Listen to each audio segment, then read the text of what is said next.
Hello everyone, how are we all doing?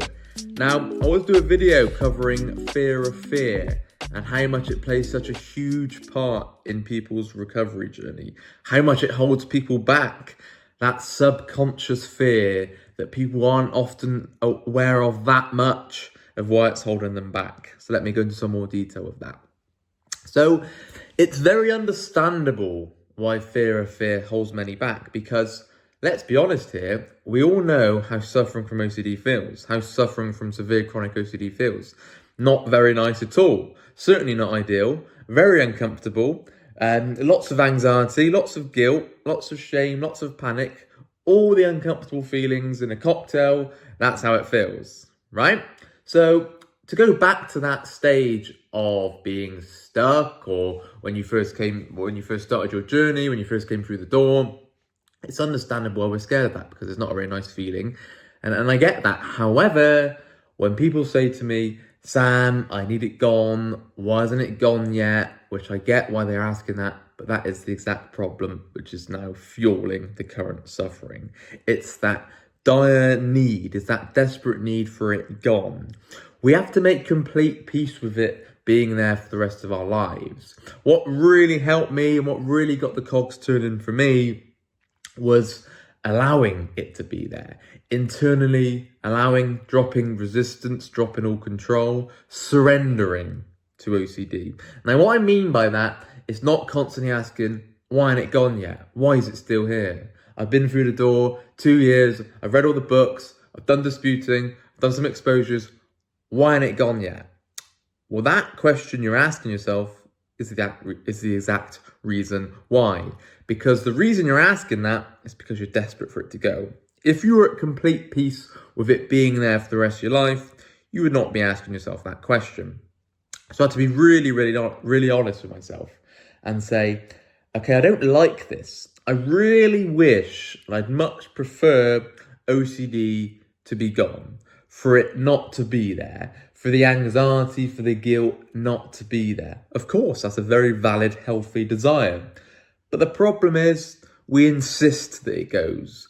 We need it gone. It's the desperation that it has to go. It's got to go. I've had enough now. It needs to go. I cannot stand it any longer. I cannot bear it anymore.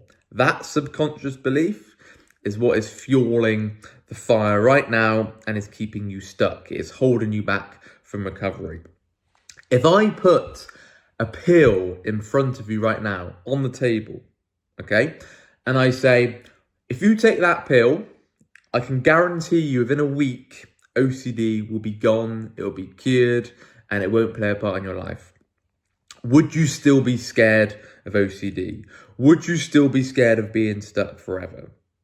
The answer will be no, because that shows how much fear of fear is at play in your life. How much you are so scared of it being there forever, not getting better, not recovering, going back to square one, not making any more progress.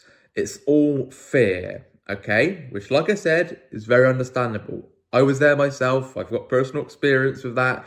I kept asking, why ain't it gone yet? Why ain't it gone yet? I was desperate for it to go, because I really didn't want to feel like how I did when I first came through the door, or how I did before I knew what OCD was. But we really have to let any feeling be there, okay? Now, if you know me, if you're in the WhatsApp groups, if you're interested in joining the WhatsApp groups, please email phil@ocdrecovery.com and you get started on your journey. If you're in the WhatsApp groups, you'll know that I say the word regardless a lot. Regardless, regardless, regardless. The reason I say that is because we have to get used to doing things regardless of how we feel, whatever that may be. Anything that you're putting off, do it anyway. If you're putting off traveling, if you're putting off dating, if you're putting off going on holiday or going for a job interview or going for that work promotion, if you're putting off exercising, anything that you're putting off because you're scared of how you're going to feel, you need to be acting against that and doing it regardless of how you feel. Okay? Working on recovery regardless of how you feel. Don't wait until a crisis. Don't wait until you're on cloud 9, because you'll be waiting a very, very long time. Okay?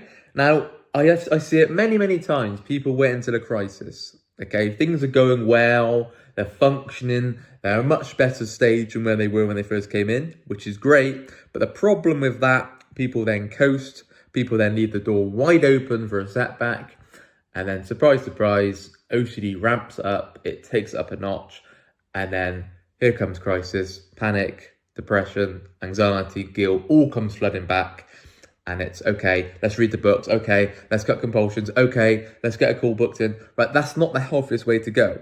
Even someone who's been in a long time with us and doing really well, I would recommend just checking in sort of once a month, just to prevent that relapse, just to prevent that setback, okay? Because it's so easy to slip back into our old way of thinking. It's so easy to go back to our black and white, very irrational, rigid way. I did it many times because we're living in a highly irrational society.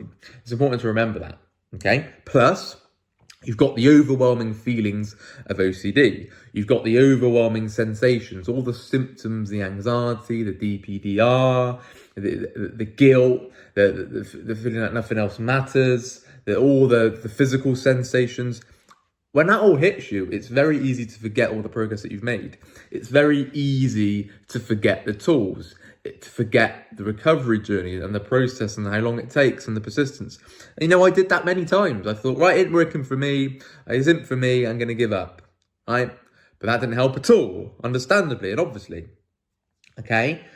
What's going to really help with fear of fear is really, not just saying this, but really believing and getting used to and getting comfortable with OCD being there for the rest of your life. That pill in front of you on the table, that analogy is very, very good because it shows you how much you are scared of OCD being there for eternity, for the rest of your days on this planet. Okay? Bring it along. Put it in the passenger seat with you as you're driving along. Put the seatbelt on it. Come on with me, OCD. Come along. Come on holiday. Come to this job interview. Come for a run with me. Come to this football match with me. Come to the music concert. Come to the cricket match. Okay? Now, that's not saying you just do nothing about it and let time pass and expect it to go. No. We need to continue to put in the work. We need to be patient and persistent with the changing beliefs and changing our habits and looking at our perspectives. You have to do all the things that's going to help you with recovery, but you have to drop the need that is gone. And that is all parts of working on the irrational beliefs as well. I need it gone. Why am I still stuck? Come on, I've been in the door for years now. Why ain't it gone? Come on, time's ticking. I want to live my life. No, I want you living your life anyway. Even someone who's been in one call with me, I'm always focusing on getting your life back, doing the things you're avoiding, gradually living life on your terms again. Not waiting for OCD to go. If we sat and waited for OCD to go, we wait a very, very long time because OCD digs its heels in. It clings in there. It digs its teeth in. And it don't quite budge if we wait for it. Okay, we have to do things regardless. My favourite word again, regardless. Okay?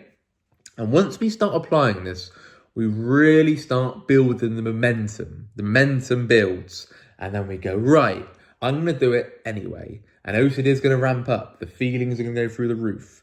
The symptoms and the sensations are going to go through the roof. The anxiety is going to go up. The guilt's going to spike.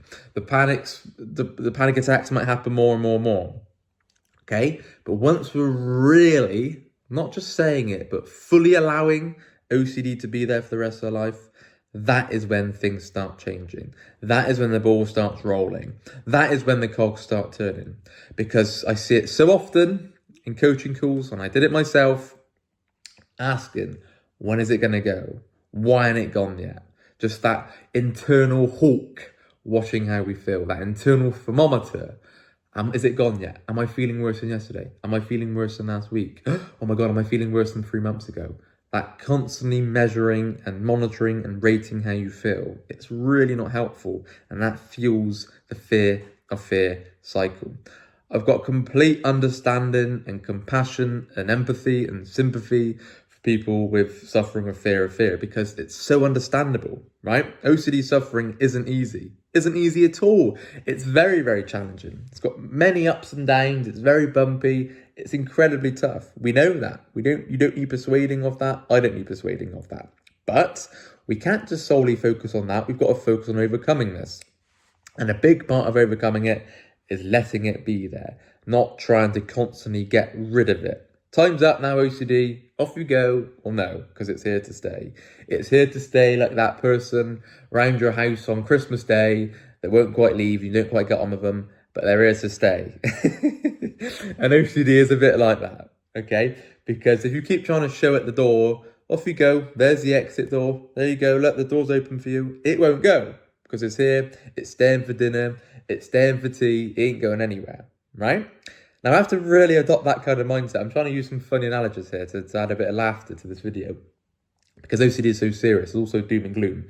So we have to have a joke. We have to laugh about it as well and have some humour. It's so important. Humour saves lives. I'm actually going to do a video covering that, how humour does save lives. It certainly saved my life many, many times. Okay? So we have to get used to it being there. Stop trying to show at the door. Get comfortable. Go towards making peace with the worst case scenario that you're going to be stuck forever.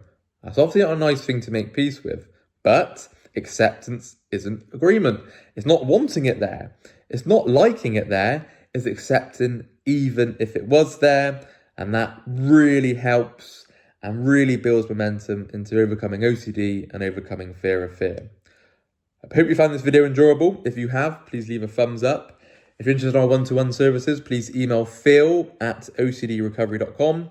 And when I stop talking, the WhatsApp number to get in touch with us will come up and you can message us and get in touch with one of our coaches and get you booked in for one-to-one calls and look at your specialist approach to your fears, how it's holding you back, how fear of fear is holding you back, and setting the plan, setting the right guidance for you to overcome that. You take care and we'll speak again. Bye-bye.